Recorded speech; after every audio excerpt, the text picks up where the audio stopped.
Ready এসছি আজ আমরা বেলডাঙ্গার কুতুবডাঙ্গায় ডিএভি স্কুলের সামনে। এই দেখছেন এই জলাধার একটা করা হয়েছে, সৌর লাইট দিকে নাকি চলবে। এর পেছনে এটা বানাতে গিয়ে কত টাকা খরচ করেছে নরেন চক্রবর্তী জানেন আপনারা?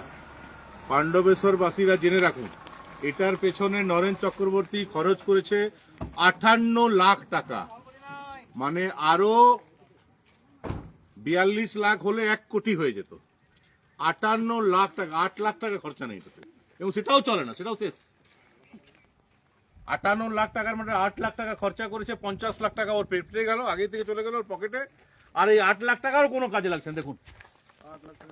এবং এটা যদি যখন দেখাচ্ছি ঘুরে ঘুরে, তখন বলছি পাণ্ডবেশ্বর এত উন্নয়ন হয়েছে, কেউ দেখতে পাচ্ছে না। এই যে উন্নয়ন, দেখুন এই উন্নয়ন হয়েছে। এই 50 লাখ টাকা কার পকেটে গেল নরেন? হিসাব দাও। ওই যে কালো কালো চশমা পরে, গোরে গোরে মুখড়ে পে কালা কালা চশমা পরে পরে ঘুরছো, তো সেটা তো এই গরিব লোকের টাকা মেরে না, সরকারের টাকা মেরে, সরকারের যে তহবিল, যেটা আমাদের ট্যাক্সের পয়সা যে তহবিল তৈরি হয়, সে ট্যাক্সে টাকা মেরে ঘুরছো তুমি। আর এটা যখন দেখিয়ে দিচ্ছি তখন খুব জ্বালা হচ্ছে না? এখন আরো দেখাবো, আরো দেখাবো। পুরো পাণ্ডবেশ্বর মানুষ দেখুক যে তুমি কি করেছো। 58 লাখ টাকা, এটা 58 লাখ টাকা, 8 লাখ টাকা খরচ নেই। 50 লাখ টাকা কার পকেটে গেল নরেন, জবাব দাও। আর এই 8 লাখ টাকা যেটা বানিয়েছে সেটাও কোনো কাজে নেই। এটা কি হবে নরেন?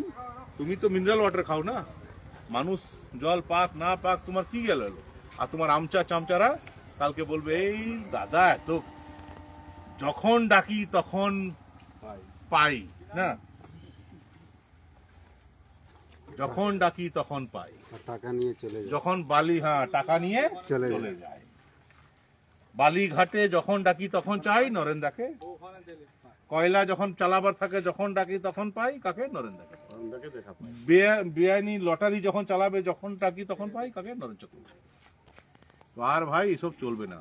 পাণ্ডবেশ্বরের মানুষ এবার ওই লোহা কয়লা বালিতে যারা পয়সা রোজগার করে, আর জনগণের উন্নয়নের জন্য যে টাকা যারা নিজের ব্যাংকে ভরে নেয়, তাদেরকে আগামী দিনে রাখবে না। তোমার বিদায় নিশ্চিত, এবং তোমাকে ফেয়ারওয়েল দেবো আমরা।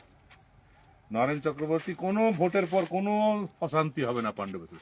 তুমি যেরকম আমাদের কর্মীদের ঘর ভেঙেছিলে, কেস দিয়েছিলে, পুলিশকে দিয়ে তাণ্ডব চালিয়েছে, আমরা কিছু করব না। আমরা তোমাকে ফেয়ারওয়েল দেবো। তুমি এত কাজ করেছো 2011 থেকে 2026 অব্দি, যা চুরি করেছো না, আমরা তোমাকে ফেয়ারওয়েল দেবো, বিদায় নাও। আর তুমি রাজনীতিতে এসো না। এবার পাণ্ডবেশ্বরের মানুষকে শান্তিতে থাকতে দাও, ঠিক আছে? No vote to Naren. নরেনকে একটাও ভোট না। পাণ্ডবেশ্বরের মানুষের একটাই আওয়াজ, কি আওয়াজ? No vote to, no vote two.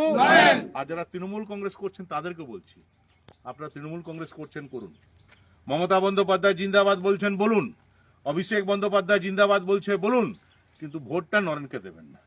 কেননা আপনারা যারা মমতা বন্দ্যোপাধ্যায়, অভিষেক বন্দ্যোপাধ্যায়কে মানেন, তিনি যে গাইডলাইন দেন সেটাও মানে নাও। ও নিজে খালি note note note note note.